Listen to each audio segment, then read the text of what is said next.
So I don't see any questions, so I'm just going to jump right in, and I'm going to get started.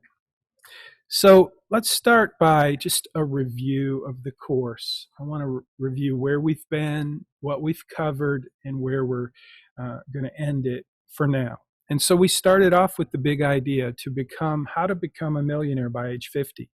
And I introduced you to the 3 laws of personal finance: the law of spending and saving. The the law goes like this: spend less than you earn so that you can save more for what matters most. It's the most important law of personal finance, but it's also the most disregarded law of personal finance. So we focused a lot in the first few weeks on the law of spending and saving. The second law of personal finance, which we're going to really work on today and put it all together, is the law of tax advantaged investing. So the IRS makes the law. Your job is to take advantage of it. And that's what I'm going to teach you. I'm going to really try to teach you today how to do that. The third law of personal finance is the law of purpose and commitment. And as I've been trying to encourage you over the course of this semester, is once your purpose is clear, when you really know what it is you want to achieve in your life, and you commit to that, the path forward becomes much more clear and much easier for you to accomplish. So I would encourage you to always go back to what is your purpose, what are your goals? And then I asked you at the beginning of the course, what are your goals? What are your goals for this course? What are your goals in the next 5 years, the next 25 years? So every semester, that's where we start, is what are your goals? And then we began to build a financial plan. So you logged in, you registered, you did some homework, you did a quick little budget. You did some work with Dave Ramsey. He taught you about the 7 baby steps, which, by the way, those 7 baby steps, we didn't spend a lot of time on them, but they're, for many, many people, those 7 baby steps are a financial plan, and they're very helpful. So I would encourage you to continue to go back to those lessons when you need a refresher.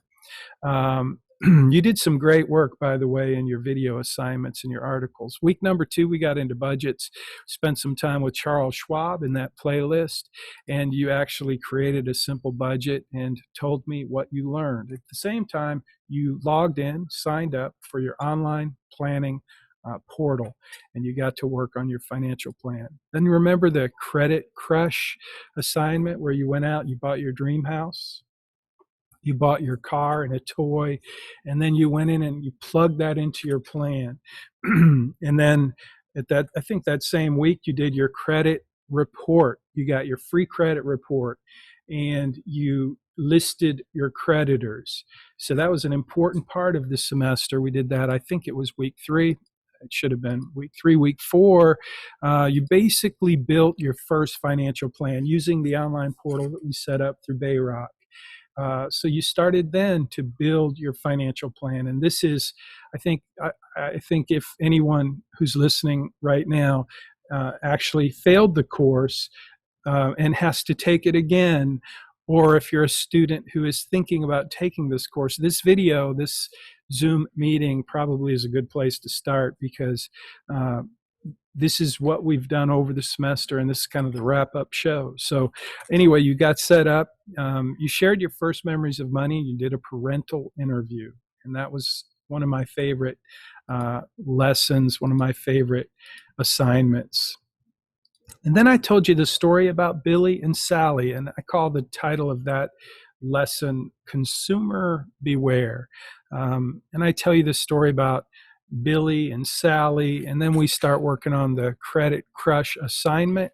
The next week, you basically have to figure out some debt payment strategies using your financial planning portal. That was your homework, Credit Crush assignment. I thought that was kind of fun, kind of cool. And then we got into bargaining and negotiating, and you spent some time with my friend Ramit Sethi. Ramit, and he helped you understand how you can use certain negotiation skills as you negotiate and bargain for your salary, your career promotions. So I thought that was a great, helpful lesson. And then we got into insurance. I told you some stories about car insurance and home insurance, and we didn't get to cover near as much as I would like to. Insurance could be its own course. But in that week, your homework assignment was to go out and add homeowners insurance and auto insurance to your plan. And most of you just knocked that out of the ballpark. And then you had to go and get a car insurance quote. So that was a helpful, usually a very good assignment to learn a lot about insurance. So that was I think it was week number 8. Let's see. And then we got into investing. And I told you about the perfect investment, which I'm going to review today. And I posted some additional lessons on insurance in your online class. But we covered the 4 investment strategies. I introduced those 4 investment strategies that are designed to maximize return and minimize risk. And those 4 investment strategies are, I'm wondering if anybody's going to post them in the chat box. The 4 investment strategies are, number 1, I'm looking, no one's posting it.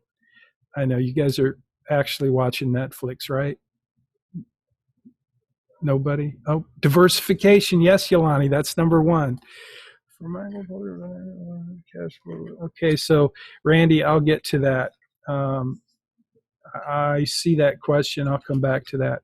So yes, diversification, asset allocation, dollar cost averaging, and there's one more after portfolio rebalancing. No Netflix. Awesome. Great. Thanks. So yeah, that's it. So we had diversification. I told you this story about Enron. I introduced you to the Enron investors. And Bill, the guy that put all of his money in Enron stock and he lost all of it. Diversification, a very important strategy to maximize returns and minimize risk. And then we talked about asset allocation, which is the most important determinant of your portfolio's returns, asset allocation. And then I told you this story about Farmer Joe and dollar cost averaging. And I hope you watched that final video where I put some cows in the B-roll. You know, you're hearing me talk and you're seeing cows. That was pretty cool, huh?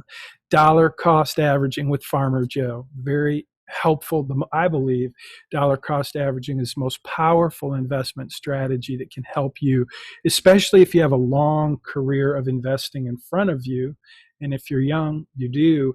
Dollar cost averaging is the most powerful strategy to help you maximize returns and minimize risk. Over time, it's a systematic approach and it works really well. And then finally, portfolio rebalancing is just basically from time to time, you put your portfolio back in to balance the way that you allocated your assets originally, with a thoughtful approach to making sure you select different asset classes.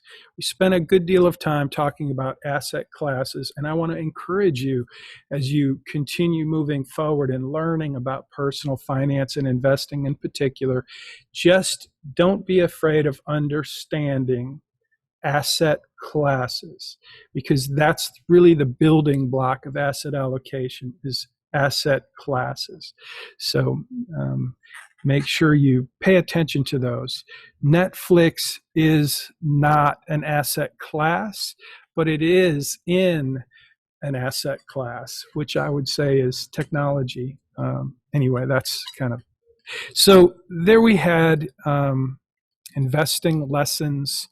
And then what did we do next? Your homework assignment. So your homework assignment got interesting last week, the week before, and that's where you basically became 58 years old. I asked you to take my birthday, 4/15/62, which made you 58 years old. Deandra, I thought you were already with us. I see you're back. Did you need to log in with a different device? Anyway, welcome. Yeah, you were with us. Now you're back again. So I hope your technical difficulties are getting worked out. So that assignment, the investment one assignment, you inherited $1 million and you became 58 years old. So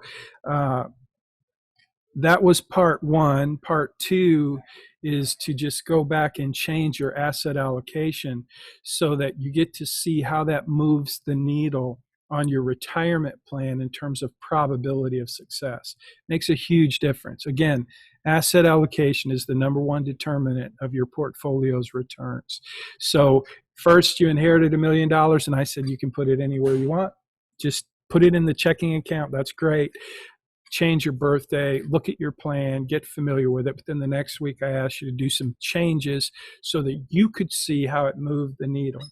And this week, in the capstone, I'm saying, okay, now I want you to not just allocate your assets in terms of investment asset classes, but in this lesson today, as we put it all together, and in your capstone assignment, as you put it all together, I'm going to ask you to allocate or reallocate that $1 million into different tax allocations, or what I call buckets. So that brings us to today's lesson, where we're going to put it all together and talk about the final step of your capstone assignment, which is the allocating of that $1 million that you inherited, or it wasn't supposed to be an inheritance. It was supposed to be, here's the things that you did when you were young, and we're pretending now that you're old, like me, and here's what it looks like. So I just want you to have opportunities to play with those different choices that you can make over your investing career and see them in real time as you tweak those in your financial plan. That's the whole point of the capstone assignment. That's the whole point of kind of the building of your financial plan throughout the semester in this course. So hopefully that's made sense to you. And at this point, if it doesn't make sense, then I'm sorry. You may want to come back and, go through the lessons again. You'll have access to them for a while. So I'm going to take a drink of water. I'm going to start into today's lesson. So recall the perfect investment. I try to tell this story multiple times throughout the semester, but the numbers I always try to use are very simple. Let's pretend that you have your dream job, and let's pretend that that job is paying you $100,000 a year. So the perfect investment is set up like this. Let's say that you work for a great company. Oh, let's just say Shell Oil. Shell's a good company. I have friends that work at Shell, clients. And so let's say that Shell pays an 8%. Okay, that's pretty high. Let's say a 7% match. A 7% match. So do the math in your head real quick. By now, you should really be able to nail this. So you make $100,000. The perfect investment says that you're going to take advantage of that company match of 7%. So what does that look like? Here's what it looks like. Starting out, when you sign up in Human Resources, they ask you, do you want to participate in the 401k plan? And you say, yes. And then the next question is, okay, how much do you want to contribute? And that's when you have to pull out your mental calculator and say, okay, if I'm making $100,000 a year, and if the company match is 7%, how much do I need to make sure that I contribute to my 401k in order to take advantage of the perfect investment? And the answer is yes. You got way ahead of me. Thank you so much. $7,000 is exactly right. So because $7,000 is 7% of 100,000. So what happens next? What does the company do if they have a 7% match and you were smart enough to contribute 7% of your income to the 401k plan? What is the company obligated to do if they have a 7% match? What happens in your account that now has $7,000 that you put in it, What happens next? They match it exactly with another 7 grand, which means you have a total in your account of, I'm looking at the screen. Yes, it doubles to 14 grand. Is that cool? Now, that's without even investing it, really. It's putting it into your account, which we're going to talk about in a minute as I get into the bucket strategies. You basically just put it into a bucket, a type of account, and that type of account is a 401k. I call it the perfect investment because it's the only investment I know of where somebody's going to match it and you're going to double your money. The perfect investment. But the truth is, just because it's in this bucket doesn't mean it's actually invested in anything. It's just in this bucket, which is why it's the perfect investment, because by putting it in that special bucket that the company matches, you just doubled your money. What else happens in terms of your financial situation? Another thing that makes this kind of a super cool investment, the perfect investment, is that in terms of your tax return, does anybody know what happens to your tax return? If you make $100,000 and you put 7 grand into your 401k, what does the IRS look at and say, okay, instead of making 100,000, how much did you make? That's a question. Lower tax bracket. Yeah, you only made $93,000 according to the IRS because you deducted the 7 grand, which means you pay less taxes, which is another reason this is the perfect investment in my opinion. So yeah, you pay less taxes. So you get the match, you pay less taxes, and that's what's so cool about it. So what else is cool about the perfect investment?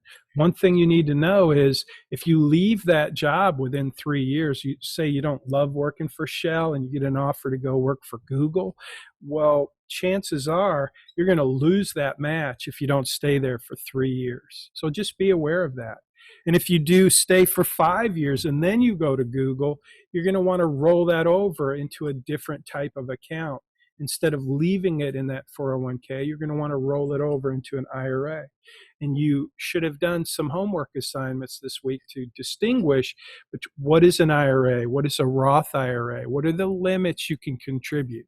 So hopefully that built a little bit of a foundation for where we're going to go now. So I want to introduce you to the there's 1, 2, 3, 4 buckets here. And this is a shovel. And this little shovel, I'm not going to spend a lot of time today talking about the shovel, but to me, one of the most valuable assets you could have, one of the most valuable assets I have, without a doubt, and I think it's true for everyone, is your ability to work. And your ability to work and do service and add value somewhere in the market. I say the market, in the world. So when I was young, I think I told you this story about when I was young, I really wanted some new tennis shoes. I wanted leather Converse tennis shoes. And gosh, it's so much fun to tell this story in class, because in class, I look around and I find somebody who's wearing black Converse canvas tennis shoes. You know what they look like, right? They're kind of cool these days. They're not that cheap these days, but when I was a kid, they cost $4 at Kmart. Kmart, I don't even think is in business anymore. $4. Well, there were 5 kids in our family. So, and my mom didn't work, my dad did work. So we're one income family. We were on a very tight budget, and $4 was it. So when we got new tennis shoes, we had a choice. We could get white or black, and we could get low top or high top, but they were basically $4 a pair. Well, at that time, Dr. J came out, Julius Erving, NBA star, Dr. Dunk, and he endorsed Converse tennis shoes. I told the story last week about Magic Johnson taking the deal with Converse as well, and instead of taking the stock options with Nike, he regretted that. Great story. Anyway, if he would have taken the stock options with Nike, he would have been a billionaire without a doubt, Magic Johnson. But anyway, back to the tennis shoes. Dr. J endorsed these really cool high top leather Converse tennis shoes, but they cost at Kmart $10. So I wanted a pair. I went to my mom. She said, no, ask your dad. I went to my dad and he said, son, we can't afford to buy everybody everything they want. But you, he said, you have a choice. You have some options. You have some great opportunities because we live in America. And he handed me a shovel. It happened to be the dead of winter. And he pointed around to all the neighbors who needed their driveways shoveled. And he said, here, I'm going to give you a gift. And he gave me a snow shovel. And I came back that day. It was a Saturday. I came back late when it was dark. And I had a pocket full of money. And then the next, springtime came and he gave me a rake and eventually a lawnmower. And he basically just taught me that if I will go out and find what needs to be done, somebody will be happy to pay me to do it. And so that's what this shovel represents, is the work that you do to build wealth is probably the most important asset you'll ever own. But as you do work, you're going to accumulate stuff. And that's what this bucket represents. This is just a big plastic, stupid beach bucket.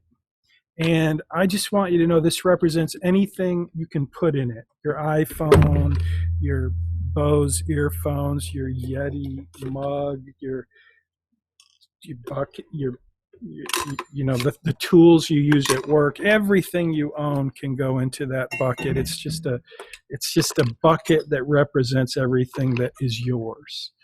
But it doesn't have much protection. In fact, it doesn't have any real protection. You can notice if you look closely, you'll see this bucket is actually cracked. It would leak. It wouldn't hold water. So from a tax perspective, from an asset protection perspective, this bucket isn't much good, but it contains as much as you want to put in there, from your checking account to your savings account to your brokerage account to your John Deere tractor, your Winnebago, your cool toys, your car, pretty much anything, your personal property, cash under your mattress.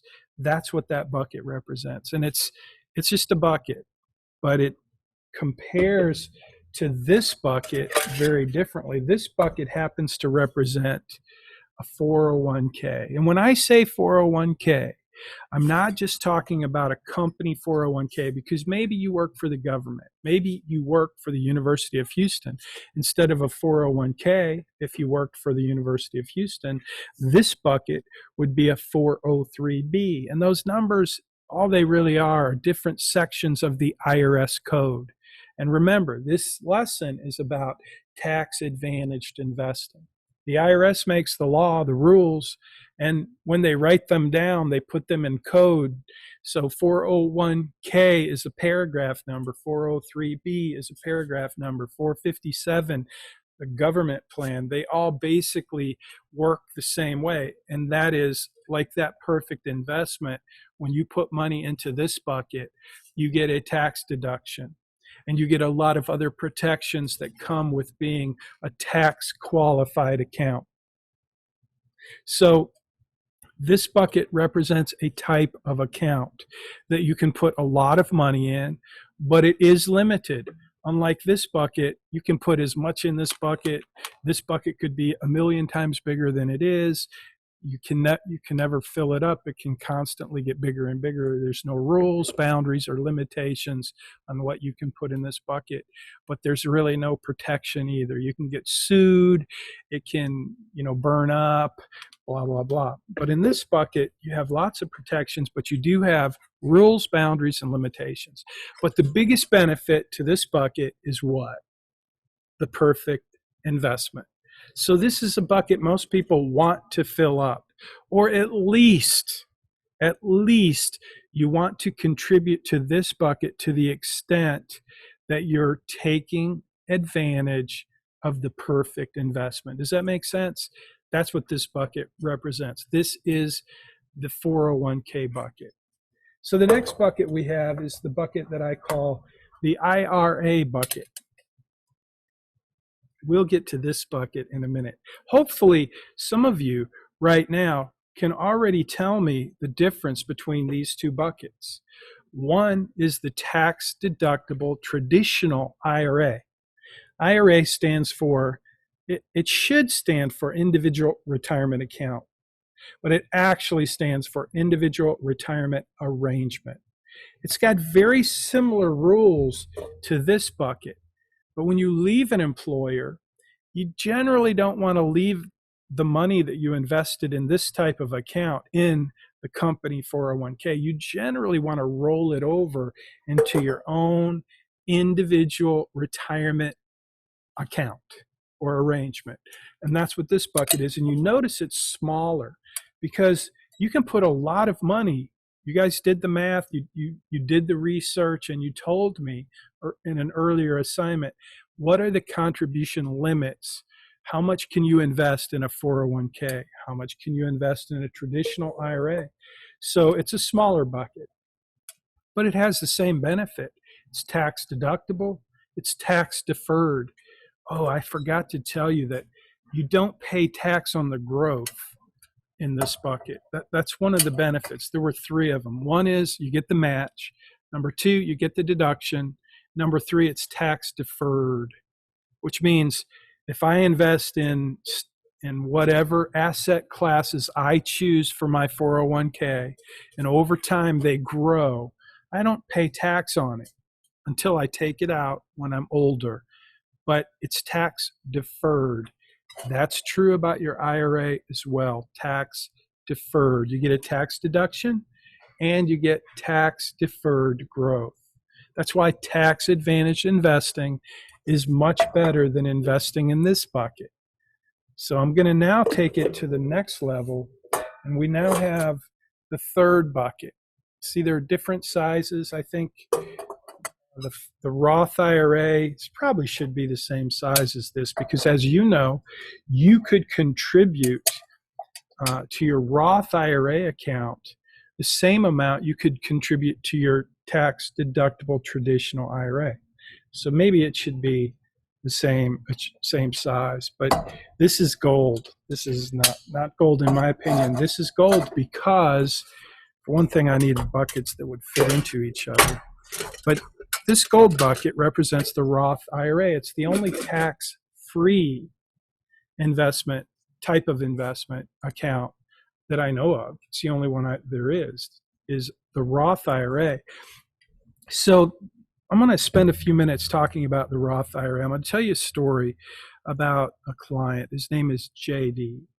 JD became a millionaire, and he's like the perfect millionaire next door. I don't know I think I told you one of my favorite books, there's a couple, 7 Habits of Highly Effective People by Stephen Covey. Great book. I read that in college. It really moved the needle for me. But there was another book called The Millionaire Next Door, and it was about these people that lived next door that were millionaires that didn't really look like millionaires. So they were just regular people who did irregular things. They did simple little things that helped them accumulate wealth, the millionaires next door. But you wouldn't know it. I mean, they drove older cars. They lived in smaller houses. So JD was a friend of mine, a client, and he was also a little league coach, and he was the perfect millionaire next door. Let me take a drink of water. So, excuse me, JD, we coached Little League together. That's how I got to know him. Came to me for car insurance or home insurance or something when I was a State Farm agent. And then when I got my securities license and I also became a certified financial planner. So I was doing fee-based financial planning. He came to my office and said he wanted to get a second opinion, and he trusted me. So he sat down and we opened up his statements, and I started looking, and come to find out he was a millionaire. I was like, dude, how'd you do that? You lived in the same neighborhood I did. You drive a minivan just like we do. I wasn't a millionaire at that point. In fact, JD was absolutely the guy who convinced me that his plan worked In fact, this whole lesson is based on JD's plan. It's so simple, it's scary. So I'm like, how did you do that? And he tells me, he says, well, Jim, here's the deal. Like, I just decided right out of college that I was going to take advantage of every tax benefit I could. And he said, plus my company did this match. He was a company guy, worked at NASA. And so he worked at a contractor for NASA. He didn't actually work for NASA. But anyway, he said, I basically, made up my mind I was going to invest as much as I could in my 401k. And whenever I got a raise, he said, instead of buying a bigger house or whatever, I would save the money. And, the IRS, he said, over time, they increased the limits of how much you could contribute to these tax advantaged accounts. So he said, when I'd get a raise, instead of buying a new car or, upgrading my house or whatever, I would just put more money in my 401k. So I didn't really think about it. I just made up my mind and committed to do that. And then he said in 1998, the IRS came up with this really cool thing called a Roth IRA. And he said, my wife never worked. She's always stayed home with the kids and taking care of things at home. But he said she was able to contribute as a spouse to a Roth IRA for her. So we did that too. We started doing that in 98 and we've done it every year. And I'm looking at his statements. I'm going, that's just remarkable, because now he's a millionaire. And he was barely 50 years old, a little older than I was. But it was remarkable to me that such a simple plan produced such remarkable results. And he reminded me again of The Millionaire Next Door, because in that book, one of the cool things that I liked when I was in college is these millionaire next door people, one of the things they were really good at was buying used cars. And they liked getting a good deal on a car, but they really, really appreciated the fact that when you buy something like a car and you pay full retail and you drive it off the lot, it depreciates 20% immediately. Like, you can buy a new car, say you spend 35 grand on your new car, take it home, change your mind, take it back to the dealer and trade it in, and you're going to get $27,000 just for driving it home. Whatever, it's a crazy number. But the Millionaire Next Door is smarter than that. They know that a car is a mode of transportation. That's what it's for. Same with a house. And so they just made their lifestyle such that they valued investing for the future, and that meant they would be happy to sacrifice something like the new car smell for an additional X amount of growth in their net worth. So JD was that guy, and it's like the lights went on for me, and I started doing exactly what he was doing, and over time it paid off pretty well. So he took advantage of these buckets. But here I want to tell you a story now as we wrap up.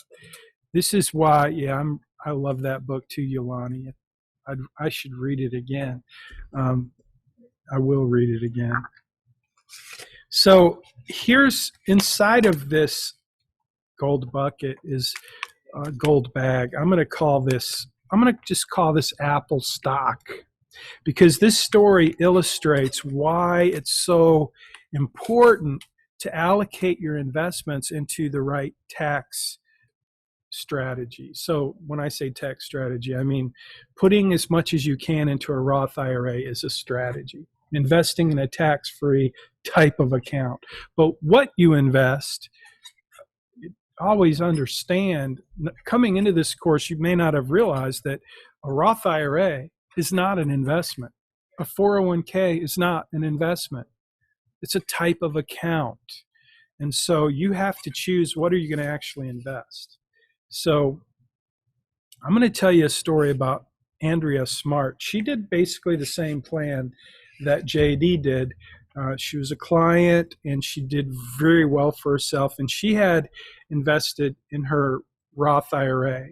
And she decided back in 2009, now this is actually an illustration, so I'm gonna make some stuff up. But what I'm not going to make up is the reality of what would happen if you did what I'm going to tell you in this story. So Andrea, in 2009, Apple stock was trading at $100 a share. It was actually trading at $105 a share, but let's just keep the math simple. Apple stock trading at $100 a share, and she had in her Roth IRA in 2009, she had $100,000. So she decided to buy Apple stock. Now, does anybody know how many shares of Apple stock you could buy if it's $100 a share and you invest $100,000? Please, that's not a trick question. $100,000, $100 a share. How many shares? Thank you, thank you, thank you. 1,000 shares. So that's right. Andrea bought 1,000 shares of Apple stock. In 2009, it was trading for $100 a share. So does anybody know what Apple stock is trading for today? I'm going to just check real quick. Just see. Let's see. Apple stock. So this is a chart of Apple stock today. It's kind of hard to see, but you can see it's trading at $438 a share. And you can see I got JD 2020, JD, the story. It's a watch list. But so 470-ish, that's a little high, Bri. But 438, 439.02 as we speak. So Apple stock is trading at let's say $430 a share. Or let's just say $400 a share to keep the math super simple. Because by the end of the day, by the end of the week, by the end of the month, who knows? It could be trading at $400 a share. Does anybody know what Andrea's investment back in 2009, when she invested $100,000 into Apple stock, with the stock trading at $100 a share when she bought it, and if she decided today to sell it, how much cash would she have in her 401, in her Roth IRA? Somebody, 300. Where do you get 300,000? Yeah, Brian says 400,000. So based on that math, that would be correct. That sounds like the right math, because I didn't tell you the whole story. I'm about to tell you the rest of the story, unless one of you wants to tell me what the rest of the story is, because there's more to the story. In fact, Apple announced just last week when their earnings came out that they're going to split the stock. So if you own one share of Apple stock, it's worth $400, but in a couple weeks, they're going to split it so that you will actually own 4 shares of Apple stock, each worth, in our assumption here, $100 a share, so that you'll still have $400 of Apple stock, but you'll have 4 shares. That's called a stock split. So my question is, do you think they did anything weird like that over, since 2009 that would have affected Andrea's situation? Because today, Apple stock in our scenario is trading for $400 a share, and Andrea bought 1,000 shares, and you're telling me that would be worth $400,000. And that's not right. That's wrong. It's a totally different number, and I really want you to get it, because I just want you to know that in your Roth IRA, you could buy Apple stock. Andrea, in this story, she bought 100% Apple stock. I would never do that. That's not good diversification. But for the story here, I want you to know that in a Roth IRA, if she would have bought 1,000 shares at 100, and if it did turn out that it was worth 400,000, it's not worth 400,000. Yeah, Zan, they did that. So yeah, it is worth more, but that doesn't really answer the question, how much more? But I'll tell you in a minute if you don't know. If nobody knows, I'll tell you. But let's just say that Andrea decided today she's going to sell her $400,000 of Apple stock in her Roth IRA. Will she pay tax? Because remember, if she did that in this bucket, she's going to pay tax. If it was in her IRA account and she sold Same thing. She bought the Apple stock in a tax deferred account. She wouldn't pay tax when she sells it as long as it's in this account. You can't really do that in a 401k. They don't let you buy individual stock. Most companies don't. But in the IRA or the Roth IRA, both of them, if she sold it, she would not pay tax because it's in a tax deferred bucket or a tax free bucket. So Roth IRA is tax free. So yeah, the cool thing is if she did it in the Roth IRA, then if she got to be, I'm not 59 and a half, but in a year or so, I'll be 59 and a half and I could take money out of my Roth IRA. And if I did that, if I'm Andrea and I had this big, huge gain, I pay no tax because it's tax free. That's awesome. But here's what's really amazing is Apple stock that was trading for $100 back in 2009. They did the same kind of split they're fixing to do with four. They're going to split it for a four-way split. But a few years ago, they split it 7. Think about that. What do we know? Andrea invested $100,000. Apple stock was trading at $100 a share. It split 7 ways. So how many shares does she have today? Somebody. 7 stock split. I'm looking for a magic number. Yep. Brian. 7,000 shares. And how much is Apple stock worth today per share? We're pretending it's not 426 or 439. We're pretending it's 400 for simple math. Today, Apple stock is trading at $400 a share, and Andrea has 7,000 shares. What's that number? Somebody do the math. We said $400. Yep, that's right, Brian. We're pretending that it's not actually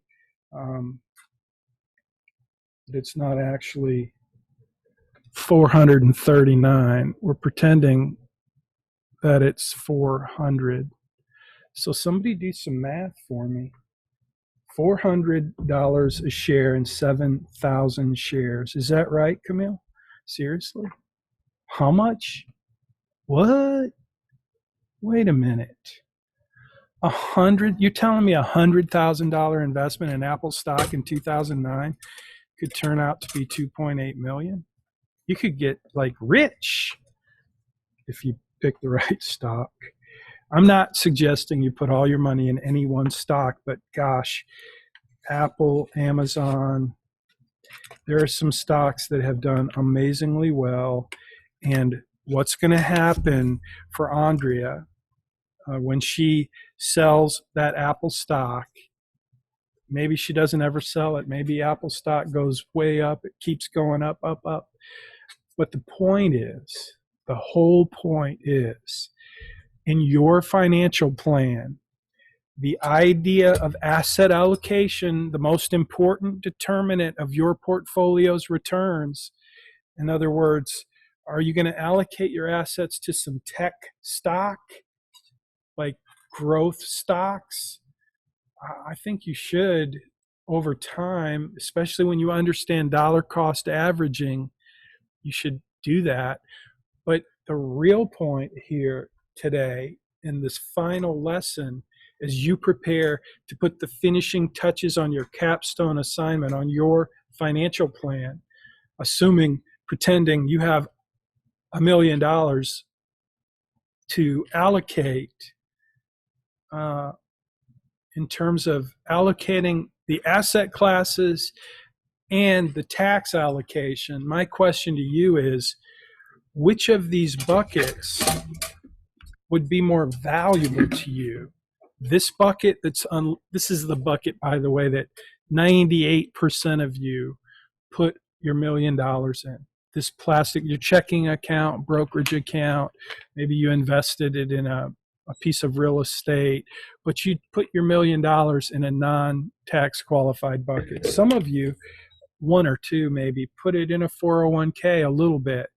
And some of you smart enough to know that you could have done an IRA, and I don't think any of you, maybe I missed it, put it in a Roth IRA. But this week, your assignment is to go back to the drawing board, and take a gander to see what happens in your plan, in your retirement probability of success, when you start to fiddle around with your tax allocation.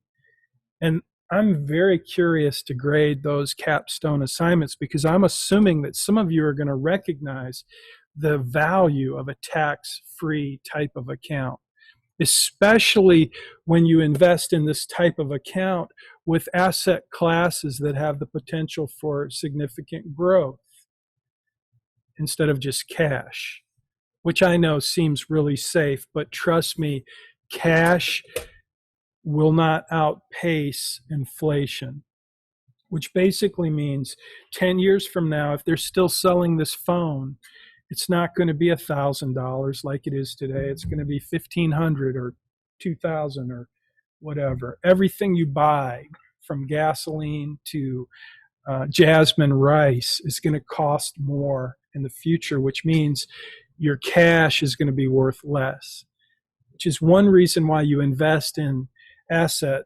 classes that have the potential for growth to outpace inflation. So that's just one of the pieces of the puzzle in your retirement plan. The main thing is that probability of success. I want you to go back to the drawing board, and I want you to play around with your asset allocation. I want you to play around with your tax allocation, and then come back with your final capstone assignment and tell me what you learned in the semester, in this final phase of your capstone assignment. And I hope that helps, but if it didn't, then I would encourage you to stick with it and understand how these different pieces of your financial plan really move the needle for you in terms of a retirement outcome 25 years from now. The options that you will have in your life, because you took a little time now to understand these small little steps, or what I call little disciplines that you practice in your daily life that relate to your spending and your saving, your investing, and your tax planning, just by putting it in the right type of account, like JD did, like Andrea did, like I did. You can do that. That's the way to become a millionaire by the time you're 50, and I promise you it's not that difficult. So thank you for being here. Thank you for all your support in this interesting summer series with COVID online and summer school. Some new things for me, new things for you. I hope you learned a ton, and I hope to see you soon. And I'm going to ask you to do an evaluation, your Bauer evaluation, and your or my rateyourprofessors.com. Those are the two things I'm going to ask you to do. One is for the college, the Bauer College, and for really the whole institution. But the other is for the students who, you know, just like when you go buy something at Amazon, I'm assuming you read the reviews. The most valuable thing at Amazon is the reviews. What do other people say about this product? And so I want you to tell the truth. I don't want you to just, you know, if there's some things I can do better, when you do those evaluations, I promise you I will read them, I'll pay attention, and I'll make changes based on your input. So thanks again. I wish we could have a pizza party, but we're not going to be able to do that. So until I see you again or connect with you online, don't forget you can connect with me on LinkedIn. That's my favorite social media. Stay tuned on the YouTube channel. We'll be continuing to update resources for students who are in the course, but also for students who want a little refresher and want to stay in the game of personal finance. So I hope you'll stay connected. There's lots of ways to do that. So thanks again, and good luck on your capstone assignment. I'll see you in Blackboard. Take care.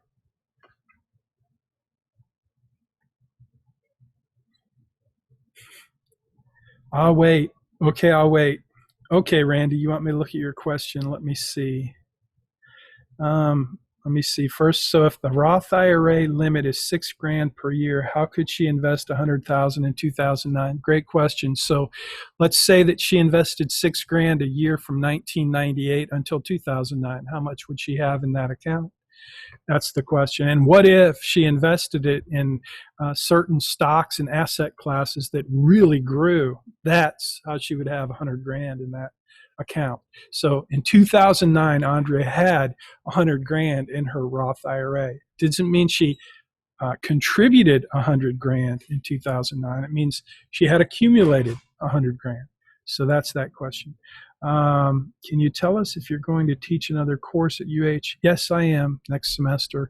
Getting ready for it now when I get back from vacation. Okay, Randy, I'm scrolling down to your question, looking for it.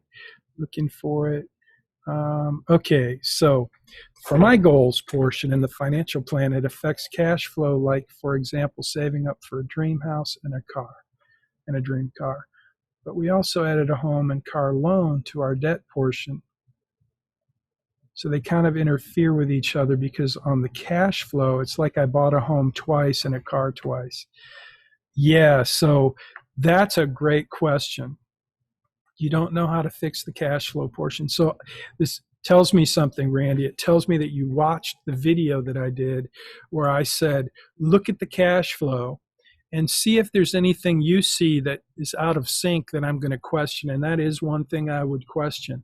So I'm not going to give you the answer. I want you to go just do your best to try to figure that out.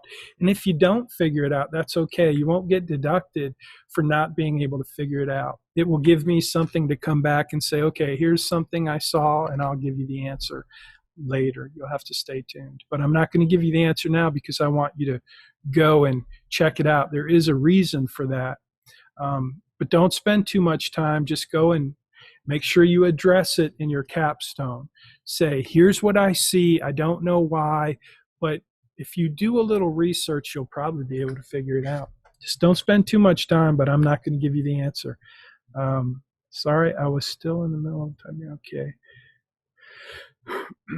So if you, by the way, Randy or anyone else, if you have something that you really want to unpack at the end of the semester, you can always come back and schedule a one-on-one with me and we'll take a look at your plan.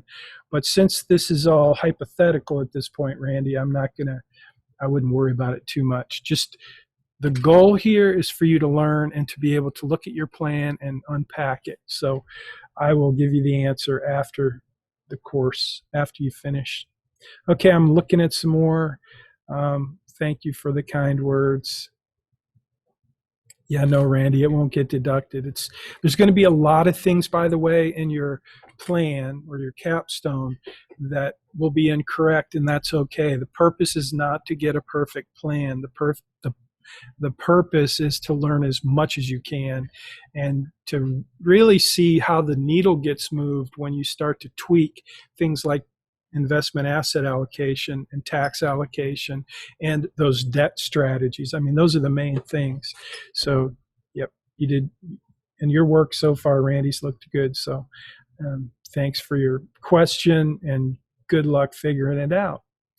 And I'll talk to you guys again soon. I'm going on vacation though Thursday. So like I said, if you have questions, please buzz me today and tomorrow. I'll still be checking my messages as I travel. But all right, I'm looking.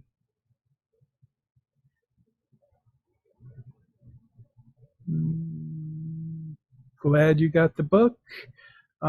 So late assignments, anything that was submitted after it was graded is not going to be included.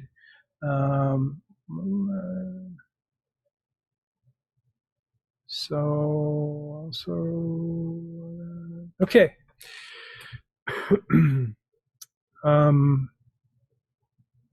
Ilani, what do you mean you got the book but not the paper? You didn't get the blueprint? That's my wife's fault. You didn't get the blueprint with the book. If you didn't, let me send you a digital copy so my wife doesn't have to put this in the mail and I'll owe you one. Not the paper. Yeah, that is. Oh, you know what? Yeah. Maybe. Yeah, this is the blueprint. You guys didn't get the blueprint, did you? My wife didn't put it in.